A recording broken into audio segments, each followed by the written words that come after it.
Gestión de riesgo farmacéutico como principio esencial para asegurar que los beneficios de un medicamento superen sus riesgos y promuevan exitosamente la gestión farmacéutica de la enfermedad bajo principios de racionalidad terapéutica. A continuación, tengo el gusto de presentarles a una profesional que ha liderado con calidad, suficiencia y un enorme compromiso el programa de seguridad en la medicación de la Cooperativa de Hospitales de Antioquia, estableciendo estrategias de detección de inseguridades, transferencia de conocimientos a la red de servicios farmacéuticos y articulando los diferentes actores del sistema en torno a un objetivo: el uso adecuado de los medicamentos. Damos entonces paso a nuestra siguiente conferencia nombrada Gestión de Riesgo Farmacéutico, el rol del químico farmacéutico, una experiencia práctica. Esta charla será a cargo de María Alejandra Castañeda, química farmacéutica. María, bienvenida. Bueno, muy buenos días para todos. Primero que todo quiero agradecerles a mis compañeros organizadores de este evento porque la verdad se lucieron, hicieron un evento muy bonito. Y a todos ustedes por estar aquí y permanecer aquí. El día de hoy me pidieron que diera esta charla y es básicamente contarles nuestra experiencia que hemos hecho desde los servicios farmacéuticos y cómo hemos tratado de gestionar el riesgo, pero no enfocándonos a un grupo poblacional específico, sino desde otro punto de vista que siento que muchas veces los farmacéuticos no le prestamos tanta atención. Entonces, esta es mi agenda. Como les digo, vine a contarles nuestra experiencia. Inicialmente les voy a dar un contexto actual, cómo fue el inicio del programa, cuál es la actualidad del programa, qué logramos con este programa y adicional me dieron permiso de chicanearles esta experiencia que tuvimos en Endimed este año en Cartagena, donde la verdad los resultados que obtuvimos fueron bonitos y fueron útiles para esta experiencia. Entonces quiero empezar con unos conceptos básicos para la charla. El primero de ellos es error de medicación. Recordarles que un error de medicación es un incidente que puede evitarse y que es causado por la utilización inadecuada de un medicamento. El segundo concepto que quiero recordarles es la seguridad del paciente. La seguridad del paciente es el conjunto de elementos estructurales, los procesos, instrumentos y metodologías que están basados en evidencias y que favorecen o minimizan el riesgo de sufrir un evento adverso por el uso de un medicamento. En tercer lugar, recordarles qué es un PRUM o qué es un problema relacionado con el uso de medicamentos. Y recordarles que estos corresponden a causas prevenibles de problemas relacionados con el uso y están asociados desde la prescripción, el uso, la administración y la dispensación de los medicamentos. ¿Y qué es un evento adverso prevenible? Un evento adverso prevenible es un resultado no deseado y en el cual yo pude haber implementado alguna estrategia para evitarlo. Ahora les traje una mini línea del tiempo. En esta línea del tiempo voy a mostrarles algunas normativas, pero voy a enfocarme en lo que es interesante para esta charla que tenemos preparada para ustedes. En el año 2005, pues todos conocemos el decreto 2200, que es el que regula los servicios farmacéuticos, y de manera puntual quiero resaltar el artículo 6 de este decreto, en donde nos indican cuáles son los objetivos del servicio farmacéutico. Y dentro de los objetivos del servicio farmacéutico hay uno en especial que nos dice que somos los encargados de prevenir que se generen riesgos o de promover por el uso seguro de medicamentos. El decreto 2330 realmente modifica de forma muy puntual el decreto 2200, no voy a entrar como tanto en detalle en ese. La ley 1751, que fue la ley que volvió la salud un derecho fundamental, y de manera muy especial esta ley nos dice que los servicios de salud deben ser oportunos, deben ser eficientes, pero también deben ser seguros para el paciente. Y en el artículo 17 de esta ley nos mencionan la pertinencia médica o nos hablan de que el médico prescriptor tiene claro toda la capacidad de decidir sobre el diagnóstico y el tratamiento de un paciente, pero debe hacerlo desde una metodología o debe tener en cuenta la ética, debe tener en cuenta el uso racional y también debe tener en cuenta la seguridad de nuestros pacientes. Y en el decreto 780, que conocemos que es el decreto único en salud y que lo que hizo fue como recoger todos esos decretos que teníamos, y donde en el capítulo 10 nos mencionan las obligaciones de los servicios farmacéuticos. Y dentro de esas obligaciones nos dicen que es obligación del dispensador, en caso de que detecte una fórmula errónea o con un posible error de prescripción, no dispensar el medicamento hasta tanto no se aclare la situación con el tratante. Por último, para el año 2022, sabemos que hay un decreto, un proyecto de decreto para los gestores farmacéuticos y los operadores logísticos. Está pues como ahí en espera de que sea publicado, pero en este nuevamente nos recuerdan cuáles son las obligaciones del dispensador, de las cuales pues aquí se las menciono un poquito más. Yo veo si usted la hace, sí. Nos mencionan cuáles son las obligaciones del dispensador y dentro de las obligaciones, como les digo, nos dicen que es obligación nuestra como dispensadores identificar los errores de prescripción y principalmente no dispensarlos hasta tanto no se aclare la situación. ¿Listo? Entonces quiero que tengan eso como muy presente porque esta fue la base sobre la cual nosotros hemos construido toda esta experiencia y todo este proceso que manejamos dentro de nuestros servicios farmacéuticos. Adicional, quiero recordarles que la cooperativa maneja servicios farmacéuticos de tipo ambulatorio, o sea que los resultados que aquí les muestro son ambulatorios, ¿cierto? Y que las prescripciones que recibimos no son propias, son de IPS externas, IPS que están por fuera o entidades prestadoras de salud que se encuentran fuera pues como de nuestro control. Bueno, entonces en el 2019, nosotros, digamos que los químicos farmacéuticos dentro de COAN siempre han tenido un papel importante en la resolución de inquietudes y dudas a todo el personal de farmacia. En el 2019 nosotros llamamos a esta tarea apadrinamiento y la empezamos a reconocer como una tarea porque comenzamos a detectar a través de las preguntas de los servicios que era muy común que se presentaran ciertos errores de prescripción. Errores como dosis máximas superiores a las recomendadas, uso de dosis superiores a las recomendadas, el uso de duplicidades, de contraindicaciones, de medicamentos por fuera de indicación, fue otro de los puntos que empezamos a reconocer. Y en este momento, para el año 2019, realmente nosotros brindábamos ese acompañamiento, pero no lo monitorizábamos, no lo medíamos, ni teníamos una trazabilidad.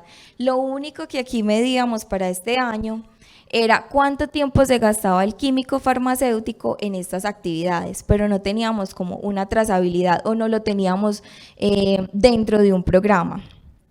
Para el año 2020 ya empezamos como a detectar que esto era importante y que debíamos meterle como un poquito más la ficha. Y lo incluimos dentro del programa de seguridad en la medicación, que ya existía en ese momento en la cooperativa, pero dentro del cual solo monitorizábamos los errores de dispensación y los errores de uso o de administración. Entonces comenzamos a incluirlo en este programa de seguridad en la medicación para el año 2020 y comenzamos también a rastrear y a tener una trazabilidad de todos estos casos que detectábamos. Adicional, creamos una herramienta de apoyo, esto lo hizo una química farmacéutica que en su momento trabajó pues con nosotros, creó una herramienta de apoyo que se destinó para los servicios farmacéuticos y en donde nosotros o donde se ha venido nutriendo y poniendo cuáles son esos principales errores que nos encontramos, ¿cierto? O sea, aquí se marcan como los errores más frecuentes para que los servicios farmacéuticos estén un poco más atentos. Y comenzamos con esto, la búsqueda activa de errores de prescripción. Nosotros en el 2019 teníamos como 4 pacientes trazadores que sabíamos que tenían o que venían con muchos errores de prescripción y que ya los teníamos en mente. Entonces ya los servicios sabían quiénes eran y podíamos identificar y revisar sus prescripciones antes de la dispensación. Pero en el 2020 nosotros comenzamos a hacer esto de forma masiva. Comenzamos a buscar errores de prescripción a nivel general dentro de las dispensaciones que ya teníamos o los históricos que teníamos de dispensación.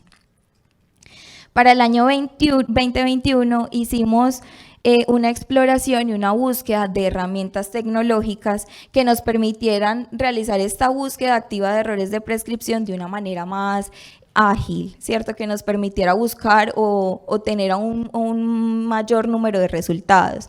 Pero lamentablemente, pues cuando hicimos las pruebas con uno de las personas que nos facilitó una herramienta, pues o que exploramos una herramienta, nos dimos cuenta que de hecho nuestro programa de búsqueda estaba más nutrido que la misma aplicación. Entonces, por eso no nos fue útil en ese momento y seguimos haciéndolo, digamos, con las herramientas que ahorita tenemos. Por último, ahorita en el 2022 nos hemos expandido la búsqueda a 334 moléculas. ¿Qué buscamos en estas 334 moléculas? Dosis máximas, que no se estén superando dosis máximas, que no estén presentando duplicidades, que no se estén usando por fuera de indicación los medicamentos y también contraindicaciones. Es lo que estamos buscando principalmente en estas moléculas. Aquí les cuento un poquito de cómo está nuestro programa ahorita o cuál es el proceso que se realiza. Inicialmente nosotros hacemos la detección de un posible error de prescripción. Esta detección, digamos que viene de dos vías. Una vía es cuando nosotros a través de la búsqueda en nuestras bases de dispensación detectamos el error y generamos una alerta en el sistema para que el químico farmacéutico sea quien revise la prescripción antes de entregar. Y la segunda, y que es la que a mí me parece más bonita, es desde nuestros servicios farmacéuticos, porque nuestro personal ahorita es mucho más activo en la búsqueda de estos errores y se da cuenta, digámoslo así, de posibles errores de prescripción y nos los mandan inmediatamente para que sea el químico quien verifique antes de realizar la dispensación a un paciente. Entonces, como les digo, se detecta el posible error de prescripción. Este pasa a ser revisado por el químico farmacéutico. En este momento tenemos destinado un recurso, o sea, hay un químico farmacéutico para la atención de estos posibles errores de prescripción. Y el químico farmacéutico es quien define si se debe dispensar o no el medicamento, pero en caso de que no se dispense, no es como que le decimos al paciente, ay, no se le dispensa y ya, no. Generamos una carta de intervención. Esta carta de intervención viene con soporte científico, soporte que demuestre el por qué nosotros no estamos dispensando el medicamento y cuál es la necesidad, o se le hace saber al prescriptor cuál es la necesidad puntual de que corrija o de que revise la prescripción médica. Posterior a la intervención, como les digo ahorita, sí tenemos la trazabilidad, todo esto lo registramos para tener números, ¿cierto? Pero también para saber qué pasó con cada uno de esos casos, porque de otra manera pues no sería posible saber qué pasó. Y esta comunicación, la intervención que se hace a través de cartas, se le comunica tanto al paciente como al cliente y si es posible a la IPS, porque en este momento ya tenemos contacto con algunas IPS que nos han facilitado como esa comunicación y que podamos corregir de manera muy rápida e inmediata los errores que nosotros detectamos. Nosotros finalmente hacemos una monitorización de la corrección, es decir, esto no simplemente se queda en la intervención, sino que verificamos que efectivamente se haya hecho la corrección de la prescripción médica. Y este es un último pasito que hemos venido desempeñando desde el año 2021 y es cuantificar cuánto nos estamos ahorrando al evitar estos errores de prescripción. Entonces estos son los datos pues como que quiero mostrarles de la actualidad. En este momento nosotros tenemos 3.053 posibles casos de errores de prescripción, es lo que hemos detectado al momento. De estas, pues como les contaba, se asocian a 334 moléculas, que es con lo que más frecuentemente se están presentando errores de prescripción. Hemos hecho un trabajo especial con los análogos del GLP-1. Ustedes saben que desde que entraron estas moléculas al PBS, la prescripción de análogos del GLP-1, digámoslo así, ha aumentado. Y es una de las opciones que más optan o que más les llama la atención a los médicos, pues por los efectos que tienen sobre el paciente. Entonces hemos hecho un trabajo especial con estos y es que en estos sí nos hemos enfocado a que prácticamente todas las prescripciones que nos llegan de análogos del GLP-1 sean revisados por un químico farmacéutico antes de ser dispensados. ¿Con qué fin? Con el fin de verificar que se esté usando de manera adecuada, que se esté titulando de manera adecuada y que se esté usando para lo que se debe usar. Es decir, que esté bajo criterios INVIMA, porque nos hemos encontrado que utilizan muchos de estos análogos para unas segundas indicaciones o unos segundos usos. Este proceso también es algo que me parece muy bonito y es que hemos integrado este proceso a los servicios farmacéuticos en regiones o que se encuentran en la red. Hemos gestionado, ay, ya me están presionando. Todo esto finalmente nos lleva a una gestión en la seguridad del paciente. Y también hemos, disminuido esos errores en la entrega de prescripciones o de fórmulas cerradas. Ahora, ¿qué hemos logrado? Estos son los resultados que hemos obtenido y quiero que observen esta escalerita. Quiero recordarles que en el 2019 no teníamos una trazabilidad, o sea, no estábamos llevando cuántos casos interveníamos ni cuántas fórmulas detectábamos, eso no lo estábamos llevando, por eso aquí hay un 1. Pero quiero que observen desde el año 2020 cómo esto ha incrementado. Y esto ha incrementado gracias a que primero pues la cooperativa ahorita recibe más prescripciones médicas, pero también por la ampliación y por la fortaleza de estas estrategias que hemos desarrollado. Ahora, este es el número de casos detectados de manera activa por el servicio farmacéutico, es decir, esto es lo que detectan nuestros auxiliares y nuestros regentes de farmacia. Esto no es identificado por el químico, sino por ellos. Y quiero que observen, en el 2021 solamente se detectaron 194 casos por parte de ellos, pero para el año 2022, en lo que llevamos del año 2022, ya van 500 detecciones por parte de ellos. Y esto nos muestra pues como un crecimiento bastante importante y que también nos dice que las estrategias que hemos implementado han funcionado con el personal. Bueno, se me olvidó mencionarles qué estrategias hemos implementado. Entonces, primero la educación, la capacitación. Esto bimestralmente estamos haciendo charlas con el personal de los servicios en donde llevamos temas de interés y fortalecemos un poquito el tema de que estén muy atentos a los errores y que los reporten al programa para nosotros poder tener trazabilidad de ellos e intervenirlos. Y a nivel monetario, para los que les gustan más las cifras, quiero mostrarles que en el 2021, por el tema de detección y de intervención de errores de prescripción, ahorramos 112.039.757 pesos. Y estos son solo los costos de cuánto nos evitamos en la dispensación. Y para el año 2022 ahorramos 304.055.710 pesos, pero solo en el tema de cuánto nos ahorramos desde la dispensación. Ahora, ¿qué pasa con los desenlaces desfavorables que hemos evitado? ¿Qué pasa con todo eso que no se costea? ¿Qué pasa con esos pacientes que por el uso inadecuado tienen complicaciones o afectan su calidad de vida? Eso pues en este momento no es posible para nosotros costearlo, pero sí quiero dejarlo en la mente de ustedes de que no es solo el ahorro en términos económicos desde la dispensación, sino que le evito yo al paciente con estas estrategias.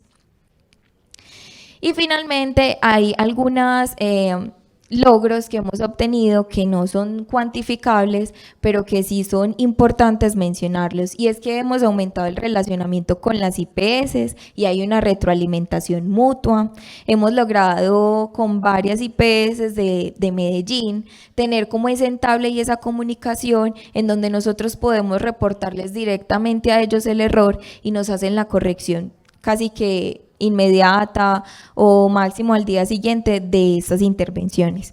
También hemos aumentado las interacciones con el cliente y esto me refiero a que con los clientes se les ha notificado que esto se hace desde el programa y se les envían los soportes de lo que estamos haciendo desde el programa.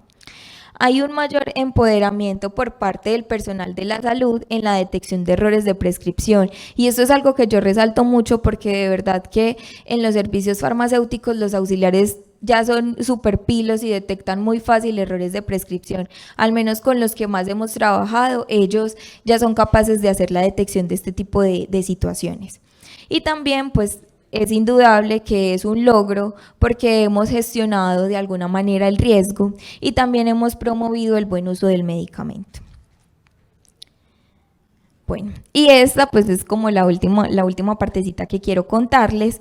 Nosotros tuvimos la oportunidad de participar en el curso internacional ENDIMED, que es Endocrinología, Diabetes y Metabolismo, en la ciudad de Cartagena, eso fue ahorita en octubre, y participamos con un trabajo tipo póster, en donde nosotros presentamos los errores de prescripción detectados en un gestor farmacéutico asociados a los análogos de GLP-1. Esto en el ámbito ambulatorio. Pues por aquí estamos mi jefe y yo participando del curso. Y esto pues es como el certificado de que estuvimos y de que presentamos. No sé si lo alcanzan a ver, pero estos errores de prescripción los monitorizamos durante los años 2020 al año 2022, pues ese fue el corte. Y nos dimos cuenta de que los mayores errores de prescripción con análogos de GLP-1 se presentaban con liraglutide y con semaglutide. Sabemos pues que estos dos medicamentos son muy empleados en diabetes, pero nos llamó la atención de que pues es con el que mayor número de errores se presentan. Y al desglosar los errores nos dimos cuenta de que hay, digamos, una falta de conocimiento, por aquí está, yo no sé si alcanzan a leerla, y es en la titulación del medicamento. Resulta que detectamos que no se están titulando estos dos análogos del GLP-1 y con los análogos del GLP-1 es vital esa titulación para que el paciente pueda tolerar el tratamiento y de esta manera pueda ser efectivo. Nos dimos cuenta el tema de errores de dosis máximas, estaban empleando por ejemplo liraglutide a dosis superiores a las recomendadas para diabetes, entonces veíamos que las enviaban a dosis de 3, mayor a 3 para diabetes, que no es lo correcto. Y ahí en un cuarto lugar, por aquí en un cuarto lugar, el uso de tecnologías por fuera de indicaciones INVIMA. Y ahí nos llamaba mucho la atención que semaglutide es un medicamento que están utilizando mucho para el diagnóstico de obesidad, cuando eso en nuestro país no tiene esa indicación aún. ¿Cierto? Para Colombia el semaglutide solamente está indicado en el tratamiento de la diabetes mellitus tipo 2. Y esta por último fue la otra partecita como del proyecto que presentamos y era mostrarles de dónde provenían estas prescripciones. Nos dimos cuenta que los errores en mayor medida pertenecían o eran proporcionados por instituciones de mediana complejidad, seguido por instituciones de baja complejidad y por último los de alta complejidad eran los que aportaban un menor número de casos.